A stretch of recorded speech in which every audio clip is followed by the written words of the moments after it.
만나서 반갑습니다. 광우 스님이라고 합니다. 다 아시죠? 우리가 인생을 살다 보면 내가 원하는 일을 굉장히 쉽고 빨리 얻는 경우가 있지 않습니까? 그렇죠. 그걸 가리켜서 우리가 복이 많다고 합니다. 복이 많다. 근데 또 우리가 살다 보면 정말 간절하게 바라는 일인데 굉장히 늦게 힘들게 성취하는 경우도 있습니다. 그렇죠. 그러면 우리가 반대로 무엇이라고 말할까요? 아이고, 복이 없구나. 그래서 조금 더 억센 표현을 쓰면 지질이 복도 없는 것, 이런 표현을 쓰죠. 아니, 이제 뭐 말을 하자면 왜 이렇게 경기를 일으키세요? 복 많으실 것 같은데. 아니에요? 자, 그러니까 이 복이라는 것이 복이 많을수록 좋은 일이 자꾸 생깁니다. 복이 없으면 자꾸 안 좋은 일이 생겨요. 그러니까 내가 살아가면서 정말 열심히 노력했고 열심히 준비했는데도 일이 잘 이루어지지 않는다면 근원적인 것을 한번 살펴볼 필요가 있어요. 내가 타고난 복이 부족한가? 내가 혹시 내가 전생을 본 적은 없지만 내가 전생에 심어놓은 내가 쓸 수 있는 복이 부족한가? 그래서 부처님께서도 모든 것이 과거 전생에 내가 지었던 업의 영향을 이번 생에 피할 수가 없다. 그렇기 때문에 전생에 지어놓은 복이 부족하면 이번 생에라도 열심히 수행하고 정진하고 끊임없이 좋은 복을 많이 지어야 된다. 이렇게 이제 가르침을 많이 내리십니다. 그런데 복도 두 가지 종류가 있습니다. 복도 두 가지 종류가 있어요. 그래서 제가 어느 신도분한테 저기 복도 두 가지 종류가 있습니다 하니까 어떤 분이 매운탕하고 지레 뭔 얘기인가 했더니 복어. 그래서 복이 맑은 게 있고 또 매운탕이 있다 하더라고요. 무슨 먹어본 거 아니야? 이런 거 가지고요. 그렇게 이제 또 우스갯소리를 하신 분이 있었는데, 불교에서 말하는 두 가지의 복은 깨끗한 복, 청복이 있고요. 청복, 깨끗할 청자, 청복이 있고요. 탁한 복, 탁복이 있습니다. 그래서 탁복과 청복으로 나눠져요. 그러니까 좀 탁한 복과 깨끗한 복. 탁한 복은 잘 먹고 잘 사는 복이에요. 그러니까 세속에서 잘 먹고 잘 사는 복. 알겠죠? 그러니까 좋은 옷 입고 좋은 음식 먹고 신랑이나 아내 잘 만나고 애 잘 낳고 돈 많이 벌고, 이것을 탁복이라고 합니다. 탁한 복이다. 세속적으로 욕망을 일으키는 복들이다. 그러면 반대로 청복, 깨끗한 복은 무엇이냐? 수행의 복을 청복이라고 합니다. 그러니까 나는 세속에서 이렇게 아둥바둥 사는 것보다 내 마음을 닦고 싶고 착하게 살고 싶고 명상을 하고 싶고 수행을 하고 싶고 깨달음을 얻을 수 있는 복, 그걸 무슨 복이라고 한다? 청복이라고 합니다. 자, 그럼 여러분, 탁복이 좋으세요? 청복이 좋으세요? 이게 뭡니까? 아니, 너무 큰 소리로 탁복이라고 하시네요. 탁복이 더 좋으세요? 우리는 어쩔 수 없는 중생인가 봐요. 중생이 그렇지 뭐. 많은 분들은 사실 탁복을 원합니다. 그래서 실제로 우리 절에 오셔서 신앙생활을 하시는 많은 불자님들도 사실 깨달음의 청복보다는 우리 집안 식구 잘 됐으면, 장사 잘 됐으면, 다들 건강했으면 하는 탁복을 위해서 절에 오시는 분이 사실 더 많을 수도 있습니다. 자, 이 탁복과 청복이라고 나누었을 때 탁복 같은 경우에 여러분들 주변에 보면 굉장히 잘 먹고 잘 살고 잘 나가지만 굉장히 좀 안 좋은 언행을 일으키면서 우리 불교식은 말하면 안 좋은, 좋지 못한 악업을 지으면서 살아가는 분들 보셨죠? 그런 분들이 잘 먹고 잘 사는 탁복은 있지만 지혜가 부족해서 그렇다고 합니다. 지혜가 없다. 그래서 복은 있는데 무엇이 없다? 지혜가 없다. 그러니까 탁복은 있는데 지혜가 없다라고 얘기를 하죠. 청복, 그러니까 지혜가 있어요. 이렇게 몇 마디를 나눠도 뭔가 깊이가 느껴지고 항상 이제 착하고 선업을 지으려고 노력하고 이렇게 마음을 닦기 위해서 수행을 하시고 농담이고요. 자, 그런 것을 우리가 청복이 있다라고 하죠. 반대로 지혜는 있다. 근데 실제로 불교의 역사를 봐도 굉장히 수행이 깊은 도인 스님인데도 이렇게 먹고 사는 문제가 힘들었던 스님들이 계십니다. 무슨 말인지 알죠? 이걸 가리켜서 지혜는 있는데 무슨 복이 없다? 탁복이 없다. 그래서 지혜는 있는데 복이 없다. 그러니까 뭔가 깨달음의 경지는 얻었는데 깨달음의 경지는 얻었음에도 불구하고 먹고 사는 건 좀 힘들고, 예? 그런 것들을 이제 말할 수가 있겠죠. 예를 들어서 깨달음하고 수행하고 전혀 상관없는 사람인데 막 강남에다가 빌딩을 막 10층짜리를 져요. 무슨 말인지 알겠죠? 그 사람은 탁복이 있는 거예요. 그걸 10층짜리 집을 지을 수 있는 탁복이 있는 거예요.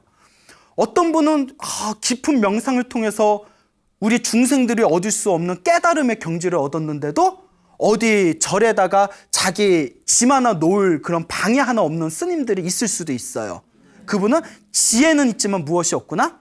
탁복, 복이 없구나 라고 얘기를 합니다. 그러니까 각자 나에게 주어진 그 지혜라든가 그 복의 그 어떤 연관들이 서로 중생들마다 서로 달라요. 그러니까 내가 과거 전생에 어떤 업을 지었냐에 따라서 조금씩 바뀝니다. 그럼 제일 좋은 건 뭘까요?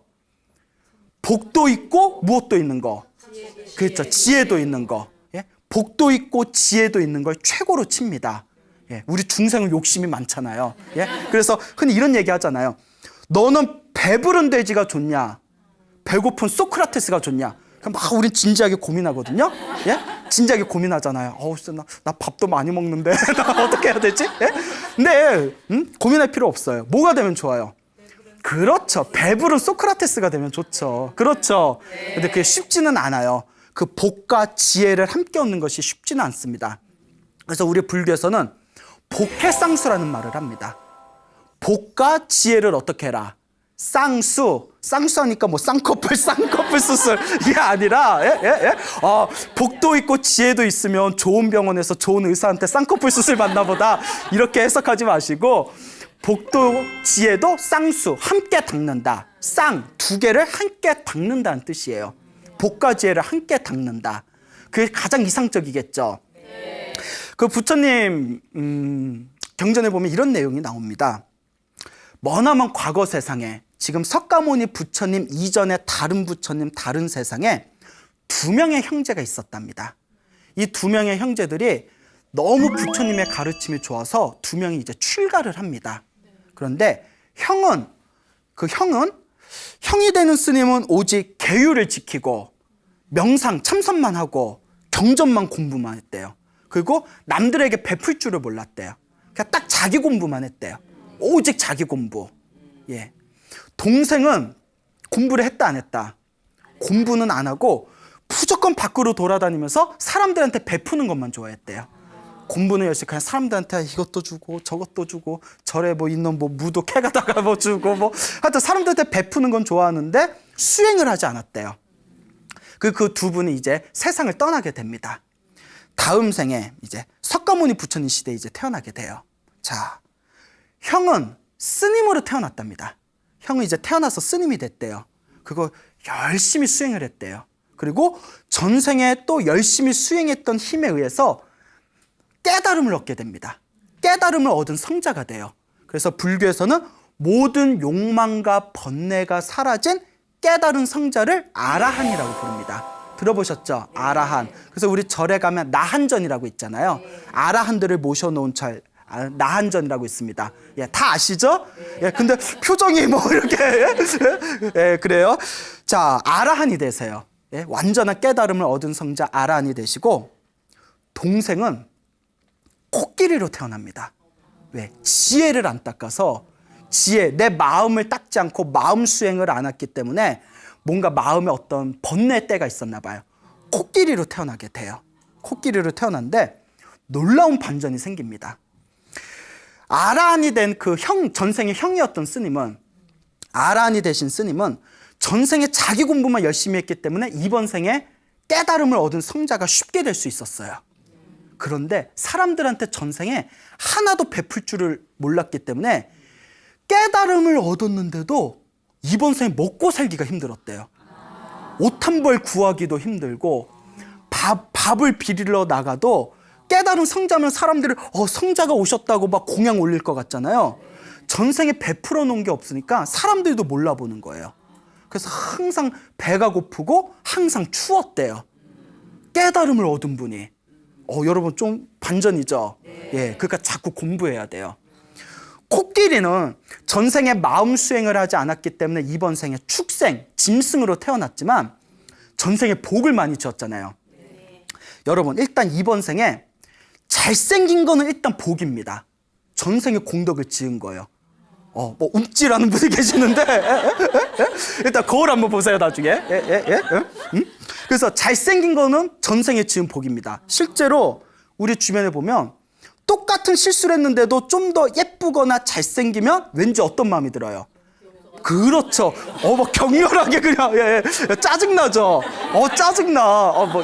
난 짜증 안 나는데 뭐 이런 분은 뭐 자신 있는 분인가 봐요.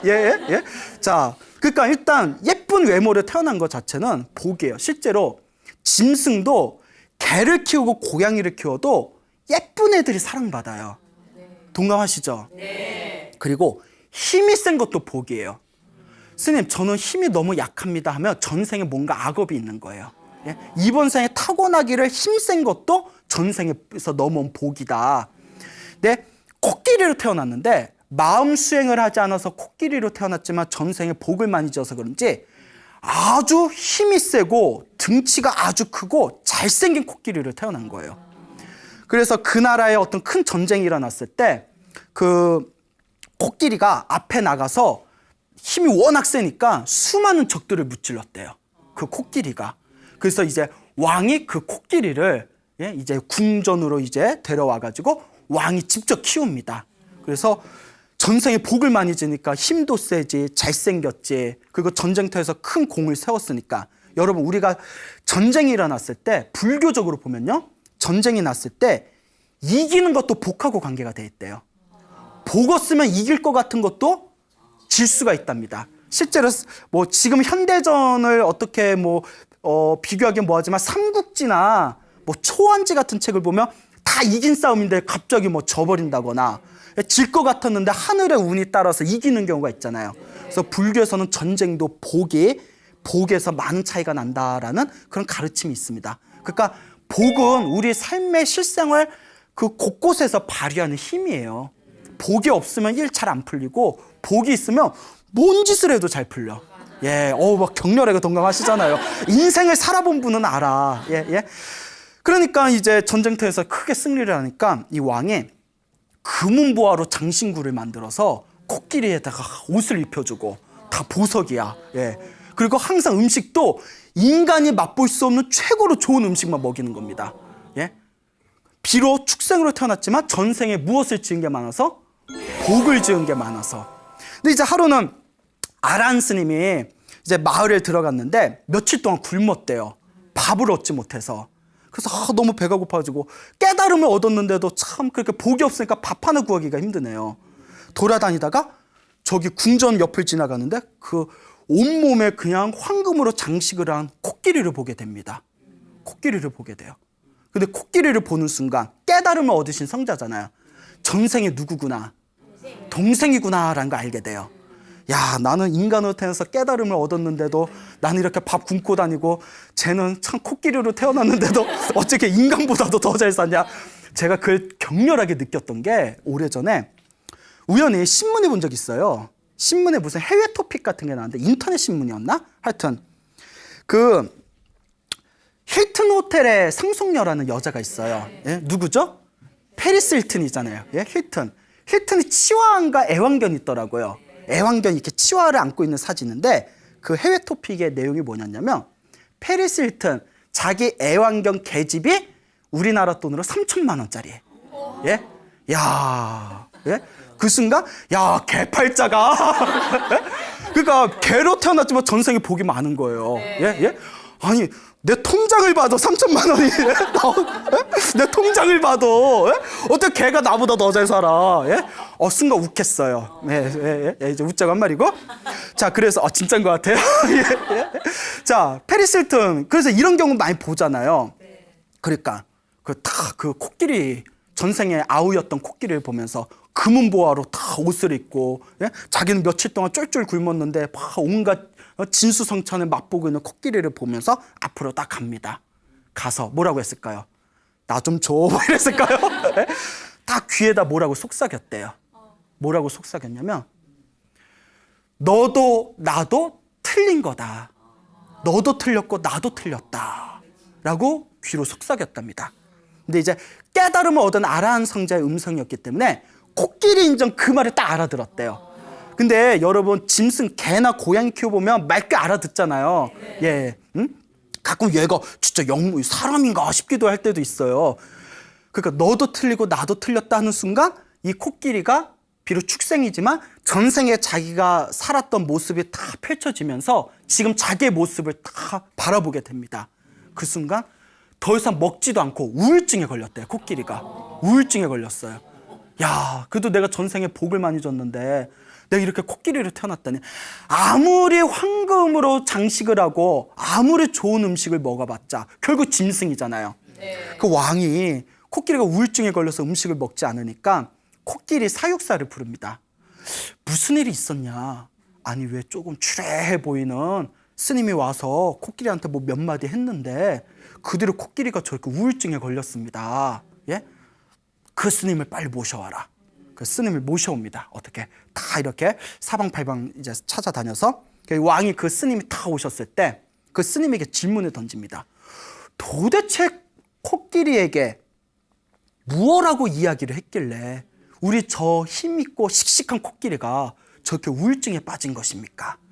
그때 이 아라한 스님께서 자취조정을 다 설명합니다. 이와 같고 이와 같은 것입니다. 그때서야 왕도 깜짝 놀라면서 마음에 느낀 바가 있으면서 다 스님에게 이제 절을 하면서 스님 참으로 사람이 짓는 업은 너무나 심오하고 불가사의합니다. 저도 왕으로 태어났으나 결국 전생에 지은 복이 있어서 왕으로 태어난 것일 거고 이번 생에 제가 지은 복을 다 쓰고 나면 다음 생에 또 어떤 몸을 받을지 모르는 거 아닙니까? 저도 스님의 가르침을 본받아서 저도 이번 생에 지금부터라도 열심히 복을 짓겠습니다 라고 이야기를 합니다. 자, 이와 같은 이야기 속에서 나온 가장 중요한 개념이 바로 복해쌍수라는 거예요. 복과 지혜를 함께 닦았어야 된다. 이게 바로 부처님 말씀하신 대승의 가르침입니다. 내가 깨달음을 얻으면 그 세상에서 가장 존귀한 일이에요. 세상에서 가장 귀한 일입니다. 그런데 한 가지 문제가 있습니다. 복은 없고 지혜만 있으면 그 배고픈 아라한 스님처럼 복은 있고 지혜만 있으면 중생을 제도하기가 힘들대요. 나는 혼자 깨달았으나 중생을 제도하려면 무엇도 있어야 된다. 지혜도 있어야 되지만 무엇도 있어야 된다? 복도 있어야 된다는 거예요. 잘 보세요. 중생을 제도해야 돼요. 배고파하는 중생이 있어요. 내가 밥을 줘야 돼요. 배고픈 중생에게 밥을 주기 위해서는 내가 뭐가 있어야 돼요? 밥이 있어야죠. 내가 밥이 있어야 줄 거 아니에요. 뭔 얘기인지 아시죠? 그리고 옷이 필요한 중생이 있어요. 옷이 필요한 중생한테 내가 옷을 주고 싶어요. 내가 뭐가 있어야 돼요? 옷이 있어야 옷을 줄 거 아니에요. 중생들 다들 복을 바래요. 중생을 제도하기 위해서, 중생을 괴로움에서 나와서 행복한 길로 이끌기 위해서, 그들에게 복을 주기 위해서 내가 뭐가 있어야 돼요? 내가 복이 있어야 중생한테 복을 줄 수 있잖아요. 그렇죠. 포교도 그래요. 여러분, 아무리 설법을 잘하고 강의를 잘해도 얼굴 잘생긴 것보다 못해요. 뭔 얘기인지 알죠? 예? 우리는 2시간 떠들어야 어머 저 스님 공부 좀 했나 보다 이러잖아요. 키 크고 얼굴 잘생겼으면 딱 나타나면 어머 저 스님은 전생에서부터 수행했나 보다. 예? 약간 우스갯소리로 얘기하지만 잘생긴 것도 복이라고 했죠. 그래서 부처님은 수없는 삶 동안 일부러 이 세상에 중생들로 하여금 거룩한 마음을 일으킬 수 있는 최고의 외모를 얻기 위해서 따로 수행을 하신답니다. 일단 잘생겨야 중생들한테 한 수 접고 들어가니까. 예? 이게 진짜예요. 경전에 나와요. 부처님은 잘생겼다 못생겼다라는 구분이 없어요. 잘생겼다 못생겼다는 걸 모든 걸 초월했지만 중생은 있어요 없어요? 중생은 잘생겼다 못생겼다 구분을 짓기 때문에 중생을 조금 더 쉽게 제도하기 위해서 일부러 부처님의 몸으로 세상에 출현할 때 잘생긴, 더 정확히 말하면 거룩한 몸으로 출생을 하신다고 합니다. 그러니까 내가 복이 있어야 중생을 제도할 수가 있어요. 그렇죠? 복이 없으면 중생을 제도하고 싶어도 제도할 수가 없습니다. 예를 들어 광우 스님도 저도 제가 이렇게 불교 TV에 나올 줄 알았겠어요, 몰랐겠어요? 몰랐죠. 제가 나올 줄 어떻게 알았겠어요? 이거 나온 것도 이런 얘기는 뭐하자면 얼떨결에 나왔어요. 얼떨결에 나왔다가 호응이 좋아가지고 호응이 너무 뭐 좋을 것 같죠? 예. 호응이 너무 좋아서 이제 불교 TV에서 이제 계속 좀 강의를 설법을 하게 되었는데 분명히 우리나라 대한불교 조계종에는 저보다 설법을 더 잘하시는 스님들이 계십니다. 분명히 계실 거예요. 그런데 또 BTN에 나오는 복은 따로 있는 거예요. 뭔 얘기인지 아시죠? 예? 분명히 어딘가 제가 나오는 이 화면을 보면서 이거 나보다 못하는데 이러면서 네, 그러실 스님이 있을 수도 있어요. 그러니까 각 복이 있어야 중생도 제도할 수가 있는 겁니다. 알겠죠? 이게 굉장히 중요한 겁니다. 그래서 나온 말이 복과 무엇을 함께 닦아라? 복과 지혜를 함께 닦아라. 복만 있고 지혜가 없으면 잘 먹고 잘 살지만 삿된 길에 떨어질 수가 있고 지혜가 없으니까. 맞습니까? 그리고 지혜만 있고 복이 없으면 나는 깨달음을 얻고 나는 바르게 살아도 다른 사람을 제도하거나 도움을 주기가 힘들다라고 했습니다. 그러니까 복과 지혜가 함께 갖춰야 됩니다. 그래서 지혜를 눈이라고 합니다. 눈이 있어야 내가 어디로 갈지를 알잖아요. 바른 길로 갈지 삿된 길로 갈지를 뚜렷하게 구분할 수가 있습니다. 지혜는 눈입니다. 그러면 복은 뭘까요? 복은 튼튼한 내 몸이에요. 몸이 튼튼해야 무거운 짐을 지고 내가 가야 할 길을 갈 수가 있잖아요. 예, 그와 같이 복이 있어야 내가 하고자 하는 일들이 원만하게 풀린다는 겁니다. 그게 바로 복해쌍수입니다. 그러니까 여러분들이 이 자리에 이 BTN에 나오셔서 이렇게 스님들의 좋은 법문을 듣는 거는 무엇을 닦는 것일까요? 지혜를 닦는 겁니다. 부처님의 가르침이 이런 거구나. 부처님의 법이 이런 거구나. 자, 지혜를 닦았으면 귀로만 듣고 머리로만 있으면 다음 생에 사람으로 태어나서 이렇게 좋은 부처님의 법문을 들은 그 공덕으로 머리는 똑똑할 수 있어요. 지혜는 있을 수 있어요. 근데 복을 짓지 않으면 머리는 똑똑해도 내가 하고자 하는 일이 편안하게 풀린다고 말할 수 없습니다. 이해 가시죠? 네. 그래서 복과 지혜를 함께 닦아야 된다. 우리 주변에 그런 분들 많잖아요. 머리는 정말 똑똑해. 어렸을 때부터 수제 소리 들었어요. 막 영재 소리 들었어. 어머 우리 저기 우리 철이 엄마는 좋겠어. 애가 저렇게 똑똑하니까 나중에 엄청 큰 인물 돼서 효도할 거 아니야. 예? 근데 나중에 맞상 그 철이 영재고 천재라고 소문났던 수재라고 소문났던 애가 대학을 졸업하고 나서도 정작 일이 잘 안 풀린다거나 그런 경우 보신 적 있어요? 네. 예, 있나 보구나. 예. 그게 머리 똑똑한 복은 있지만 또 뭐 직장복이라든가 내가 편안하게 일을 이제 하나하나 이뤄나가는 그런 복은 부족하다는 거죠. 그래서 복과 지혜를 함께 닦아야 된다. 이것을 꼭 명심하시길 바랍니다. 그래서 나온 속담 중에 하나가 불교 속담인데 인터넷 치면 나올 거예요. 여러분 처음 듣는 걸 겁니다. 그런데 옛날부터 있었던 속담이에요. 나한 중에도 모래 쪄먹는 나한 있다라는 속담이 있습니다. 나한 중에도 나한이 모래를 쪄먹는다. 모래 쪄먹는 나한이라는 속담이 있어요. 자, 여러분 나한전이라고 아시죠? 나한전에 가면 그 아라한의 준말이에요. 아라한의 뜻이 깨달음을 얻은 성자라는 뜻도 있지만 공양받을 만한 분이란 뜻이 있어요. 우리 신도가 공양을 올리면 공양을 받을 만한 분이다. 왜 그런 말이 생겼냐면 깨달음을 얻은 아라한한테는 쉬어 빠진 쉰물을 올려도 엄청난 복을 받는데요. 예? 그러니까 쉬어 빠진 쉰물을 올리고 다 그냥 막 모래알같이 푸석푸석한 밥을 올려도 그냥 올린 것만으로도 복을 받는답니다. 엄청난 복을 받는데 그래서 공양받을 만한 분이라는 표현을 씁니다. 근데 나한 중에도 뭐하는 나한이 있다? 모래 쪄먹는 나한이 있다. 아까 속담 말씀드렸죠? 여러분도 앞에 가르쳐주면 뒤에 쪄먹고 뒤에 가르쳐주면 앞에 쪄먹는 겁니까? 예? 자, 아니죠? 다 기억나시죠? 그 말이 무엇인고 하면 나한도 복 있는 나한이 있고 복 없는 나한이 있다. 복이 없는 나는 신도들이 공양을 안 올리기 때문에 너무 배가 고파서 신통력으로 무엇을 쪄먹는다?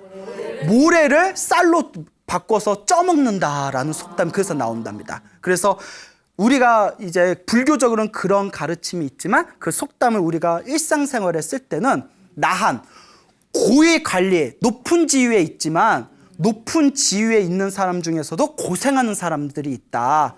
예, 그러니까 겉으로 본다고 알 수 있는 게 아니다라는 식으로 사용한다고 합니다. 어때요? 불교적인 어떤 사유를 바탕으로 하니까 이 속담이 더 가슴에 절실하게 다가오죠? 네. 그래서 복과 지혜를 함께 닦는다. 복을 주는 건 굉장히 중요합니다. 중국 당나라 시대 때 설봉이라는 큰 스님이 계셨습니다. 설봉이라는 큰 스님이 계셨는데 이 설봉 스님이 항상 어느 절에 가시든 공양주를 하셨대요. 공양주라는 이야기 들어보셨죠? 그러니까 밥 짓는 분을 절에서 공양주라고 해요. 밥을 짓는 분. 그러니까 우리가 절에 가서 이제 밥을 하시는 분을 이제 공양주라고 하고 이렇게 반찬 만드는 분을 채공이라고 부르거든요. 예? 그래서 이제 공양주, 항상 이제 밥을 지으시는 공양주를 맡으셨는데 여러분, 지금이야 쿡쿡 꾹 누르면 칙 하고 밥이 되잖아요.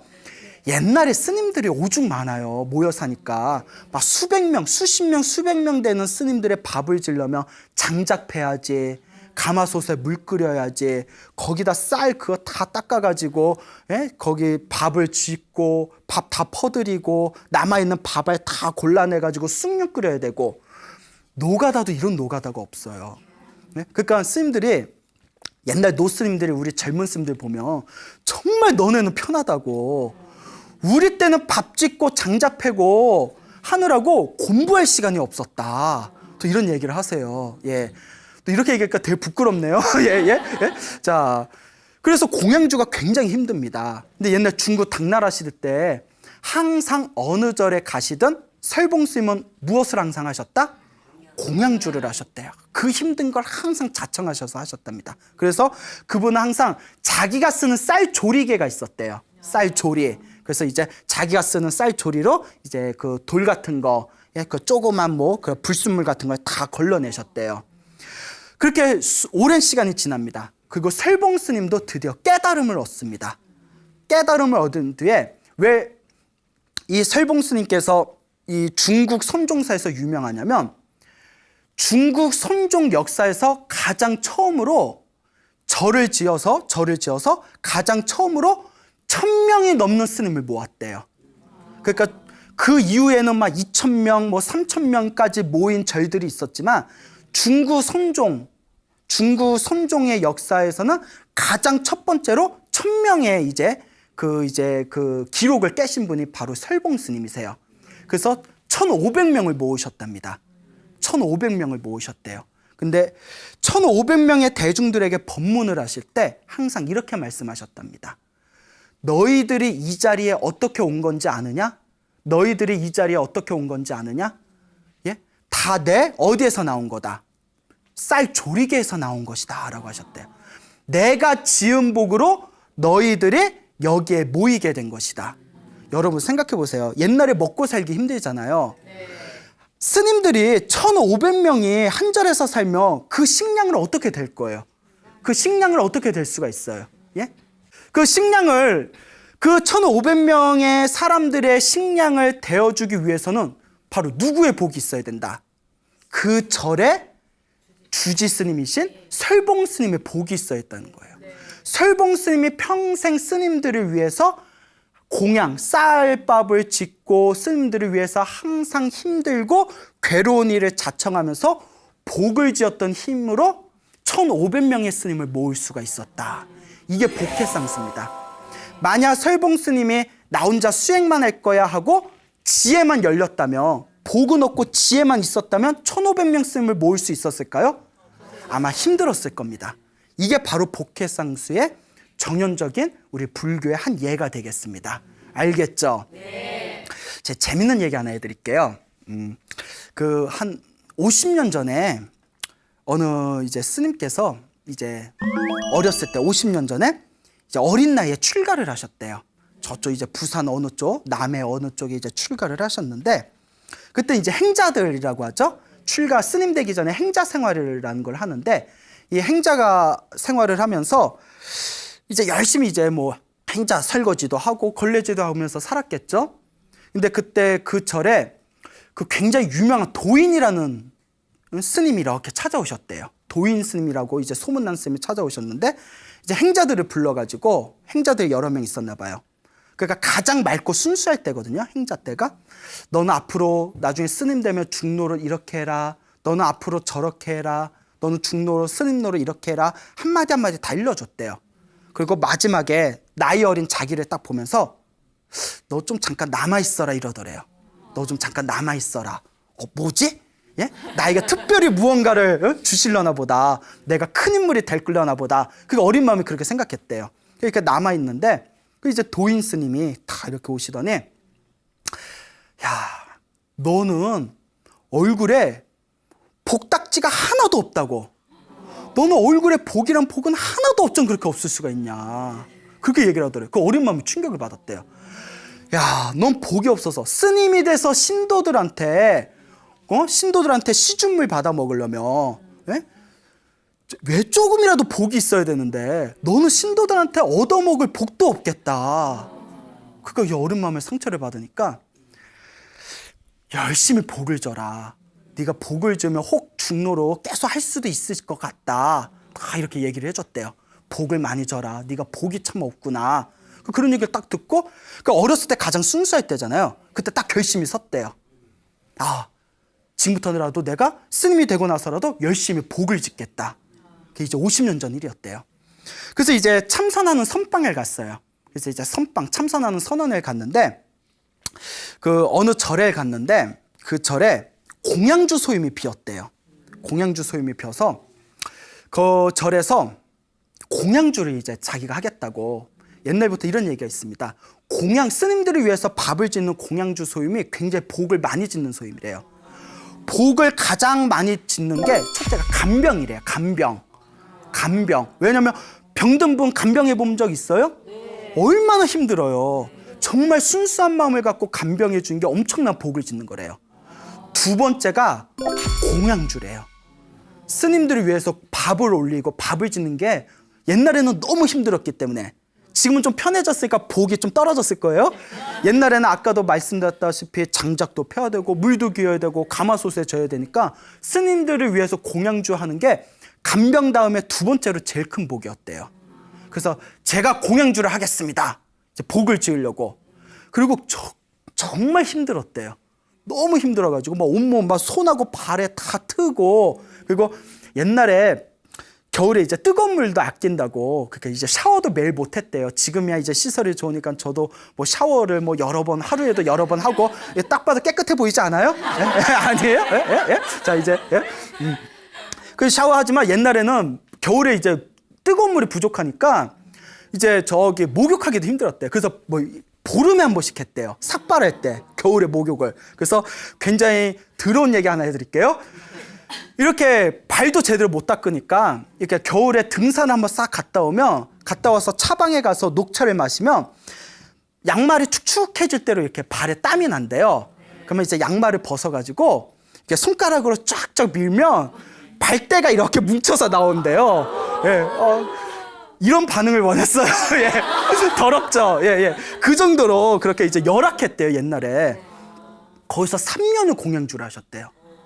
3년을 공양주를 하시고 3년 동안 얼마나 힘들었겠어요. 3년 동안 쉬지 않고 수십 명 스님한테 계속 밥을 진 거예요.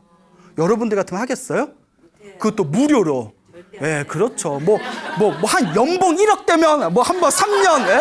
까짓거 3년 한 번 인생 뭐 물 들어오면 노젓는다고, 예? 예? 연봉 1억이면 내가 한번 해보겠다. 뭐 이런 분들이 계실 거예요. 근데 그 스님 이제 복 짓는 마음으로 무료로 3년 동안 공양주를 하시고, 그 뒤에도 이제 선방을 열심히 다니셨는데, 그토록 그 도인이라고 소문난 스님한테 너는 얼굴에 복이 하나도 없다라고 그런 소리를 들었던 스님이 그 뒤에 이제 연세가 좀 드셔서, 내가 이렇게 신도들한테 공법 얻어먹었으니 나도 이제 신도들한테 은혜를 갚아야 되겠다 하고 이제 저기 절을 좀 지으셨대요. 불사를 하셨는데 웬걸 손 닿는 것마다 불사가 다 잘 됐대요.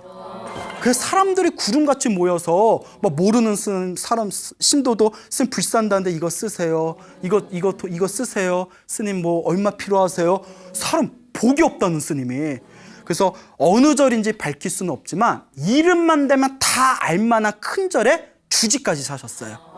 그래서 그분이, 이게 비하인드 스토리예요. 그분이 뒤에서 하는 얘기가, 그때 내가 3년 동안 뭐 온몸 그냥 손하고 발이 다 트일 정도로 고생해가면서 수행 열심히 하는 스님들을 위해 공양주한 복으로 내가 여기까지 온 것 같다, 이런 말씀을 하시더라고요. 그 말을 듣는 순간 저도 공양주 하려고 예? 예? 아, 나도 밥이나 지어야겠다. 예? 예? 아, 나도 복이나 지어야겠다, 막 이랬는데, 예, 글쎄요. 뭐 근데 그 당시 50년 전 공양주하고 지금 틀리죠. 지금도 공양주는 절에서 힘든 소임이지만 많이 편해진 건 사실이죠. 그렇죠. 네. 그래서 저는 이 이야기를 듣고 이런 생각이 들었습니다. 그 스님은 복이 없는 게 아니다. 복이 없었으면 그 도인 스님도 못 만났어요. 그 도인 스님을 만난 게 신의 한 수였어요. 예? 그리고 정말 복이 없는 사람은 그런 얘기 들어도 실천 안 해요. 정말 복 없는 사람은 아무리 좋은 얘기 해줘도 속으로 자기 귀에 달콤하지 않으면 삐지고 막 기분 나빠하고, 심지어는 니나 잘해라 막 이러고 니나 잘해라, 그렇잖아요. 남 얘기 같지 않죠? 그런 스님을 만나서 그런 조언을 듣고 그것을 실천할 수 있는 것 자체가, 이 스님은 정말 최고의 복을 타고났구나. 그래서 복 중에 최고의 복은 좋은 스승을 만나는 복이고 좋은 가르침을 받아서 실천할 수 있는 복입니다. 여러분, 그러니까 좋은 스승 만나기를 항상 발언하셔야 됩니다. 예, 이와 같이 복 짓는 게 굉장히 중요합니다. 예, 그러니까 자신의 운명을 바꿔버린 거예요. 그래서 실제로 불자님들 중에서도 스님 멋모르고 절에 왔다가 뭐 그 절에 뭐 휩싸여서 그냥 절에 오는 게 좋아서 절에서 봉사활동 열심히 했더니 몇 년 지나고 나서 집안이 되게 편안해지고 일이 잘 풀리는 경우가 많습니다. 뭐 저희 집도 봉사를 한 몇 년 했더니 집안이 굉장히 잘 풀렸습니다. 그게 복 지은 거예요. 알겠죠? 그게 복 지은 겁니다. 그리고 우리가 복 짓는, 절에서 복 짓는 가장 좋은 방법이, 첫째가 간병이라고 했죠. 병 간호한 거. 간병비 받으면서 병 간호하면 그 의미 없어요. 예, 그거는 기브 앤 테이크이기 때문에 예? 예? 받은 만큼 해야지. 뭐 이거는 예? 정말 마음을 우러러서 자기가 이렇게 정말 좋은 마음으로 누군가를 간호하는 거는 아주 뛰어난 복이고요. 그래서 어떤 분이 뭐 시아버지나 시어머니가 너무 아프셔서 제가 이렇게 간병하느라 절에 못 갑니다, 부처님한테 죄스럽습니다 할 때 제가 그런 얘기하지 말라고. 간병이야말로 최고의 복이라고. 혹시 시아버지 간병하면서 뭐 받는 거 있어요? 네, 이러면 스님, 우리 가족 간병하는데 뭘 받아요? 그 최고의 복이라고. 정말 자기가 마음 내서 하는 거잖아요. 절에 오지 않아도 부처님이 기뻐하실 거라고 이렇게 말씀드린 적이 있었죠. 그렇기 때문에 첫 번째가 간병이고, 두 번째가 공양주고. 근데 이제 옛날 공양주하고 지금 공양주는 좀 차이가 있죠. 옛날에는 정말 힘들었으니까. 세 번째가 화장실 청소래요. 화장실을 불교에서는 뭐 해우소라고도 부르고, 해우소도 수십 년 전에 한국에서 생긴 말이에요.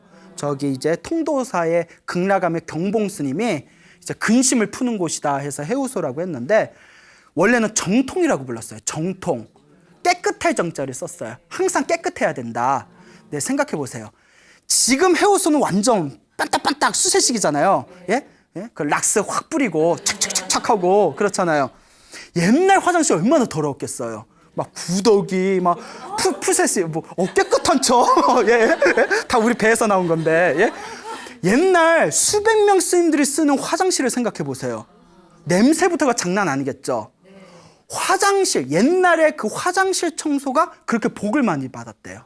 복 짓는 거예요. 떼요. 예? 근데 지금 나도 복 짓고 싶어서 화장실 가보면 너무 깨끗해. 예? 예? 예? 예? 그래서 이제 그런 것들을 봤을 때, 근데도 깨끗하더라도 화장실은 더러운 곳이잖아요. 마음을 내서 화장실 청소하는 건 굉장히 큰 복을 짓는 겁니다. 그래서 우리가 이렇게 있는 사찰에서 화장실 청소 봉사하시는 신도분들은 복을 많이 짓는 거예요. 예, 실제로 그렇습니다. 그래서 중국의 송나라 시대 때 설두라는 큰 스님이 계셨어요. 이 설도 스님이 젊었을 때 항상 어딜 가든 화장실 청소를 자청하셨답니다. 그래서 그 복이 있어서 그런지 지금에도 중국 불교의 역사에 남는 큰 스님이 되셨습니다. 이와 같이 복 짓는 게 중요합니다. 예전에 어느 노보살님께 들은 얘기입니다. 이 노보살님께서 자기가 딸이 있는데 딸이 날라리래요. 너무 딸이 날라리니까 너무 괴롭고 힘들어서 딸 걱정 때문에 큰 스님을 찾아갔대요. 그래서 스님이 네가 복이 없으니까 그런 딸을 만난 거라고. 이거 무서운 얘기예요. 네? 자네가 복이 많으면 좋은 딸을 만났겠지. 자네가 복이 없으니까 그런 딸을 만난 거라고. 그러니까 절대 딸을 원망하지도 말고 누구를 원망하지도 말고 절에 가서 업장소멸, 기도 열심히 하고 봉사를 많이 하라고, 복을 지으라고.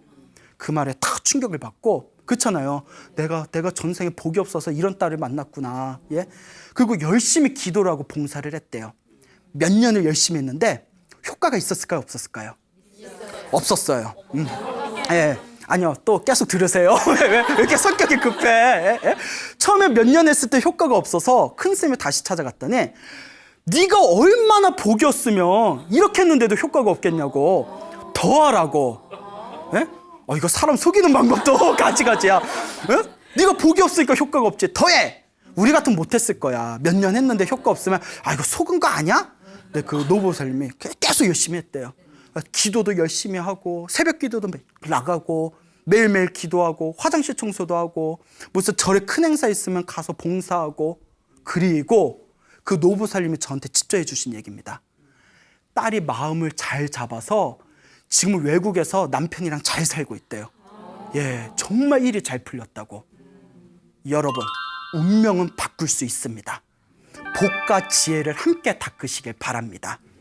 여러분, 행복해지고 싶습니까? 네. 행복한 삶을 창조하고 싶습니까? 네. 복을 지으십시오. 선업을 지으십시오. 공덕을 쌓으십시오. 복과 선업과 공덕의 힘이 여러분들을 진정한 행복의 길로 이끌어 줄 것입니다. 여기서 마치겠습니다. 소중한 나, 무한 행복!